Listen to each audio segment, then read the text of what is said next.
There's a lot that goes into the Sonic the Hedgehog series that makes me like it so much. The high speed and level design to complement how it encourages level memorization to get faster and better at the game, and my personal favorite, the stories that some of the games tell that aren't afraid to go dark. There are specific games to show this off too. Sonic 3 and Knuckles provides the best overall package of what I described. The Sonic Adventure duology has some crazy good speed stages and great writing. The Boost games do the whole memorizing the level to get better style the best in my opinion. But this begs the question, how did it all start? Around 1990, Sega was wanting to level up Nintendo with their insanely recognizable video character, Mario. This guy came up with a rabbit design for the character, but eventually came up with the iconic Sonic the Hedgehog design. And then the rest is history. And on June 23rd, 1991, Sonic the Hedgehog was released for the Sega Genesis. Now, fast forward to around the beginning of February, I decided to play the original trilogy for a small video series, and this is the only one of them that I haven't beat. I've made it to Labyrinth Zone, but never got past it. Now that was going to change. And I'm also going to get all the Chaos Emeralds. The game begins with this iconic title screen and tune. And then once you press start, you're booted into the first ever Sonic level, Green Hill Zone. And I kid you not, it's the best zone in the game. That by itself is not a good sign of things to come. The first act especially encompasses everything that makes 2D Sonic fun in a nice little package, but fun already goes to die at the end of the act. You see, if you reach the end of the level with 50 rings basically being your health bar, and if you get hit then you lose all your rings, but if you have at least one ring then you're pretty much invincible, then you see a giant ring by the sign. If you jump into it before control gets taken away from you, then you go to the special stage. There are many reasons why this is an aggravating way to get to the special stages in and of itself, but I don't even feel like I have to complain about that, because guess what? The special stages suck too! The epileptic backgrounds, the lying with the gold sphere, the fact that you have zero control like it's pinball, it's just not fun for me. But it is what it is. There's only 6 anyways. At the end of the third act, instead of a sign, you are greeted by a boss. And it's incredibly basic, and everyone knows about it. So we're just gonna move on. Now, did you like the fast-going nature of Green Hill Zone? I'm going to say that you probably did. Well, here's Marble Zone, which is a kick 7 feet up your stomach, coincidentally sending you flying down a flight of stairs into expectations for the rest of the game. Or at least, that's how some people view it. I don't like Marble Zone. It frustrates me a lot, but I don't hate it like some people do. It's just long and slow and a lot of waiting, which I'm not sure you want to do in a Sonic game. This is a topic for later, but this game has abysmal first game of the series symptoms. You can definitely tell that they didn't really find their footing yet. Anyways, Marble Zone is simply boring.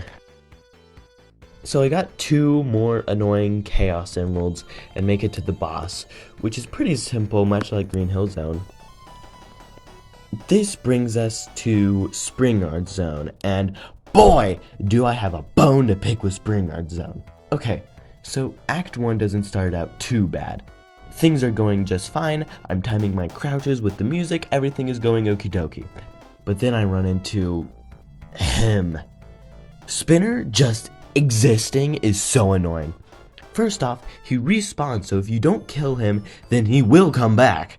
Second, you can't see him before he starts spinning. Thank God Mania fixed that at least.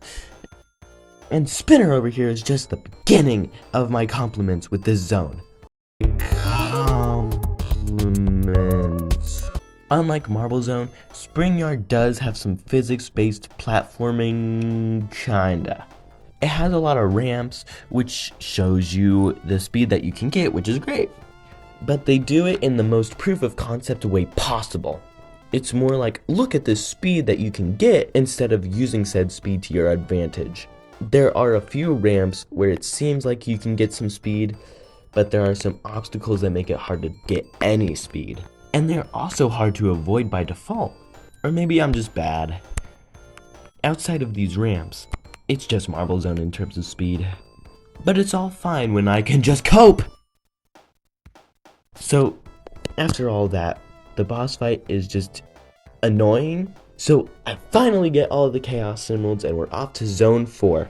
What's Zone 4? I gotta check my notes here. Are you kidding me? It's Labyrinth Zone already.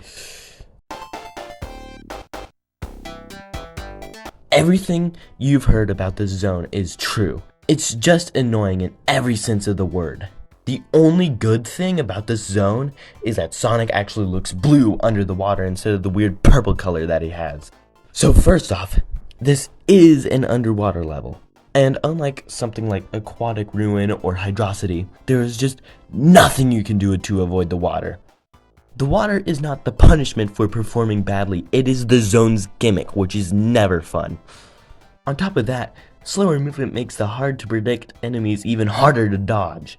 Not to mention, all of the unfortunate basic platforming elements that have been present for the rest of the game are also here. Annoying enemies and placements, with Grounder over here just being in the ground where it's difficult to see him come.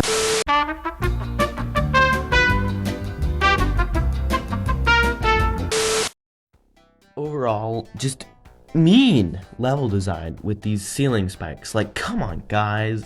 Or the rising platforms that more often than not lead you to said ceiling spikes. There's just good reasons why no one likes this level. It just has nothing except for being underwater.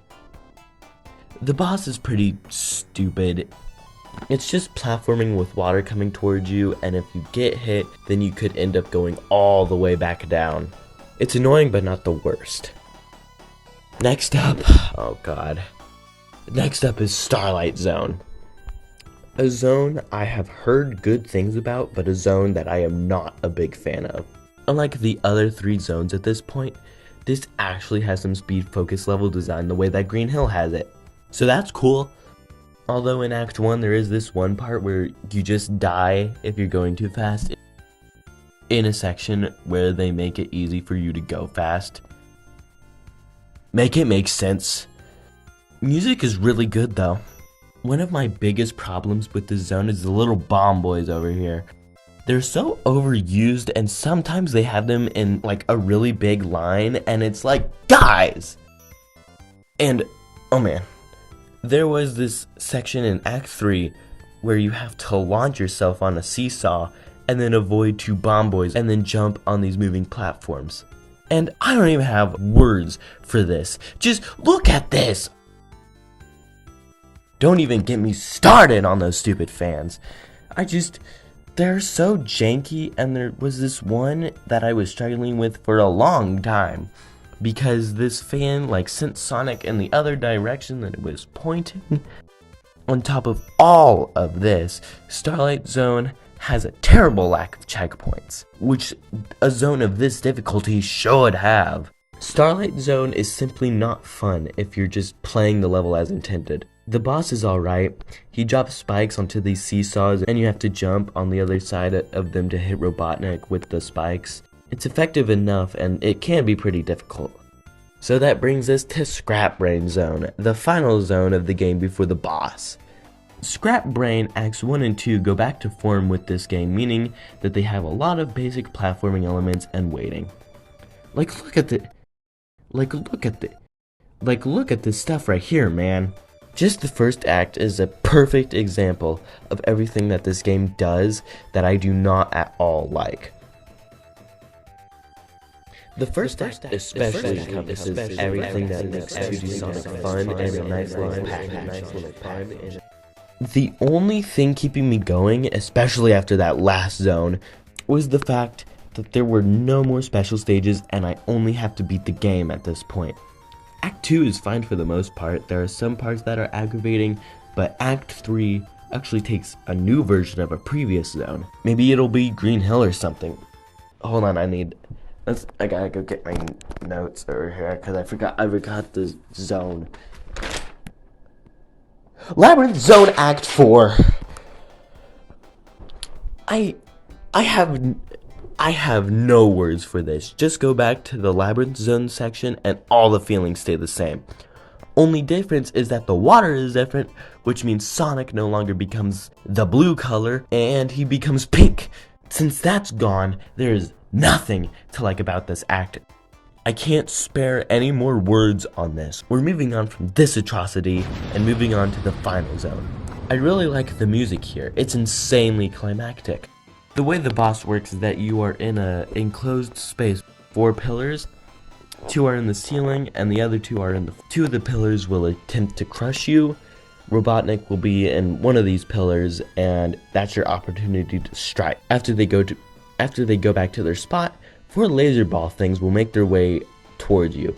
Oh, did I mention that you have to do this with 0 rings? Well, a few dozen hits later, and Robotnik flies away. Then Sonic goes back to Green Hill, and the Chaos Emeralds just go away. And then the flowers spawn, and Sonic jumps to stab you with his finger or something. That ending means nothing, by the way. If you go back to Green Hill, the flowers are the same. And then that's Sonic 1. This game is just not my favorite, and that's putting it really lightly. Something I hinted at but haven't talked about is that the colors are just all wrong. Not Sonic being purple instead of blue, but everything is just not colorful. One of the best parts of Sonic levels is just how vibrant everything is. And that's not present here whatsoever. Look at Sonic 1's Green Hill compared to Mania's, and it's night and day. The level design here is just so basic, and just a lot of waiting and dealing with mean things, which makes this game just a chore to get through. You spend most of the game just waiting around, twiddling your thumbs, just sitting back until a platform moves you somewhere or something. This is a very disappointing beginning to the series. Wow, I can't believe I have 2 quarters in that category in the past year. Not to mention the absolute rage this game gave me. Overall, I am not a fan of Sonic the Hedgehog 1. From the colors, to the level design, to the special stages. I need to go play Sonic 2.